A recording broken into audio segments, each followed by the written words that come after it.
Senhor Presidente, senhores membros do Governo, senhores e senhoras deputadas.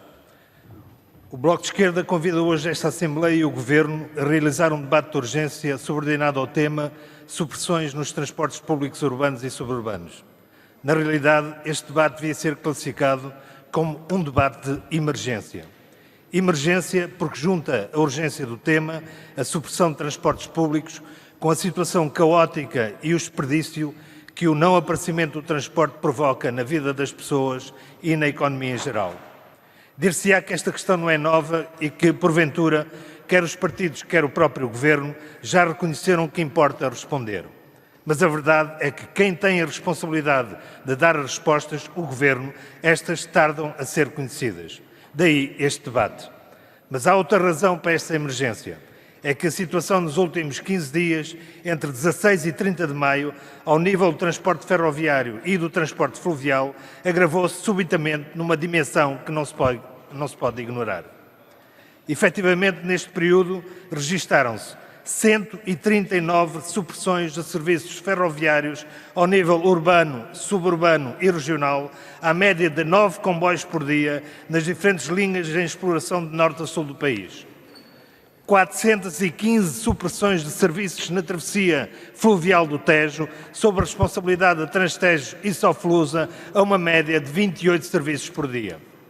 Nos comboios, o pódio do incumprimento contratual vai para a linha de Sintra, com 41 supressões, seguido pela linha do Douro, com 33, pela linha do Oeste, com 14, acompanhada de muito perto pela linha de Cascais, com 13, que tem direito a uma menção desonrosa. Aqui temos 72,7% de todas as supressões.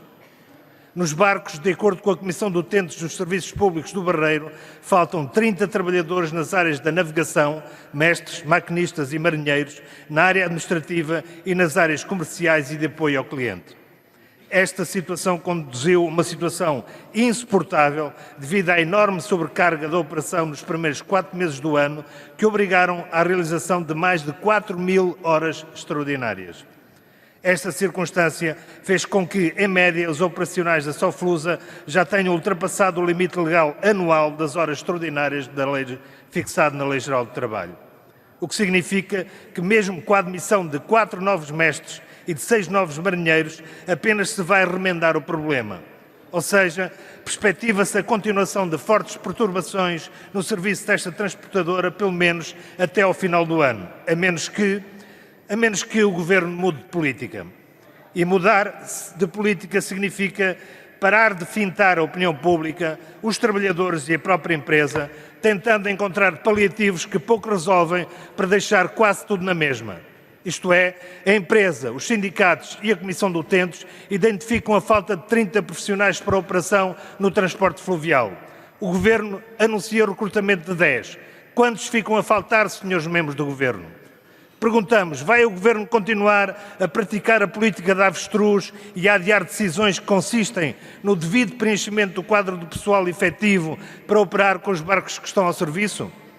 Para quando, senhores membros do Governo, o contrato de prestação de serviço público entre a Transtejo, Soflusa e o Estado, onde se definem claramente as obrigações de serviço público da empresa e a respectiva contrapartida financeira para cumprir esse serviço público, bem como os investimentos necessários que se deve fazer em pessoas e em equipamentos para que deixe de ser necessário a assinatura do Ministério das Finanças para reparar um motor de um barco ou o recrutamento de um marinheiro.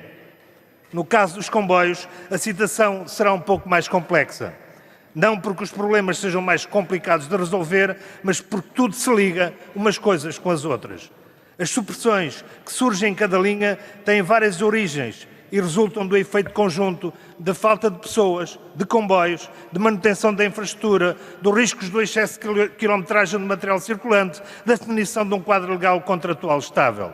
São muitos problemas que não auguram o seu desaparecimento próprio. Pelo contrário, podem agravar-se. Exemplo, a queda de uma catenária no passado dia 27 de maio no eixo ferroviário Norte-Sul talvez pudesse ter sido evitada se a manutenção e fiscalização tivessem sido feitas atempadamente. Igualmente, as falhas de pessoal são gritantes. Ainda agora o Governo anunciou um acordo com os sindicatos da CP para o recrutamento de 145 trabalhadores para as áreas de operação, maquinistas, revisores, bilheteiras e manobradores. Até agora, apenas 14 manobradores estão em processo de concurso. Faltam 131 admissões. Pergunta-se, vai o Governo cumprir a palavra dada até 30 de junho? Mesmo sem fartura, o pobre tem direito a desconfiar. O problema parece ser o gargalo da decisão, a assinatura do Ministério das Finanças.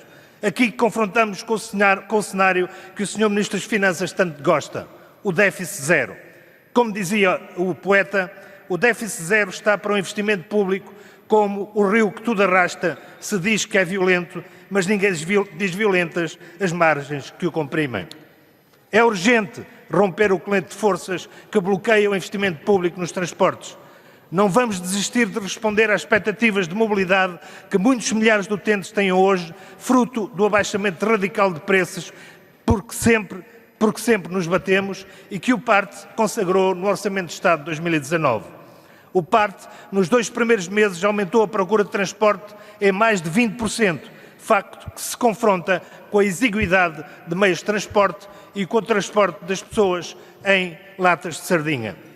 Mesmo que, no imediato, esse investimento não apareça, é preciso decidi-lo agora, para preparar o futuro.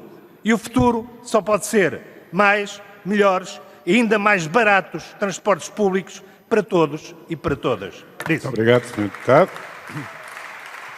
Tem a palavra pelo Governo, Sr. Ministro das Infraestruturas e da Habitação, Pedro Nuno Santos. Faz favor.